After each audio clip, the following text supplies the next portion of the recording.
Transferring USDT from Bybit to Trust Wallet is pretty easy thing to do. Today we will talk about how you guys can transfer USDT from Bybit to Trust Wallet.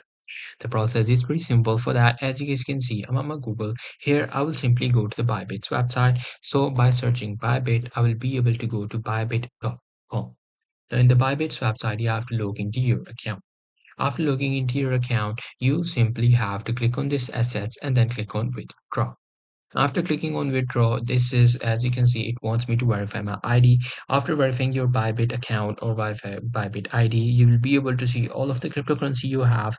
You just have to click on the USDT and then select the amount you want to transfer. And there you go. They will want you to put the recipient's address. Now, in the recipient's address, you just have to put your Trust Wallet address.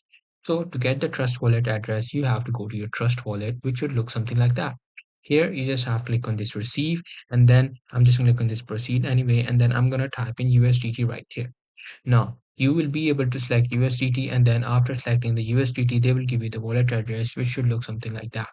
You just have to copy that address, go back to Bybit, and then in the position where they will want you to put the recipient's address, put that address, and then proceed the transfer. So that's very much it. That's how I'll be able to transfer USDT from Bybit to Trust Wallet. Hope you guys find this video helpful.